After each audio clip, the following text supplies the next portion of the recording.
How do you become confident looking at a commercial real estate deal that you're looking at? How do you know a good deal is a good deal? I'll give you 4 ways to get the confidence that you need to look at a deal that you're looking at buying or investing in. It primarily comes down to practicing and analyzing deals for worst case scenarios. All right, the more you do, the better. So let's get into it. Number 1, look at many deals. Check out websites like LoopNet and Crexy.com for deals. Many of them will not make financial sense, but you can get a gauge as to what brokers are asking. Consider the possible upsides that are presented in the offering memorandums and determine whether the rent upside makes sense. Go through and analyze those details. Figure out what would make sense based on your return targets for you and your investors. Number 2, know the numbers. Ask your lending sources what probable terms are going to look like on a deal like that you're looking at.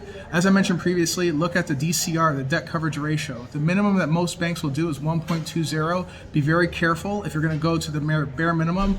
I don't usually like doing that. If you're doing major renovations or the rents are below market, make sure, again, you can hit your income targets. Determine your break-even occupancy point, and this is the amount of economic occupancy you need to cover the debt, taxes, and operating expenses. This is very, very important when you're analyzing deals. Number 3, build a team. All right, so start up with a solid property management group. Maybe attend some local RIAs, some real estate investor meetings, and ask other investors for any recommendations. So while you're at it, ask them about contractors, attorneys, and CPAs. There are many, many professionals out there that exclusively work with investors that are on the come up.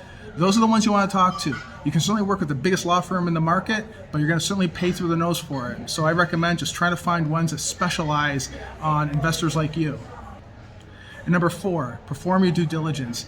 This means knowing not just the subject property, but also the local market. Are there jobs coming to the market? How are the court systems there when it comes to evictions? Is the area landlord friendly? When you're conducting your analysis, use an exit cap that's realistic, that's based on where the market is today and where it may be in the future.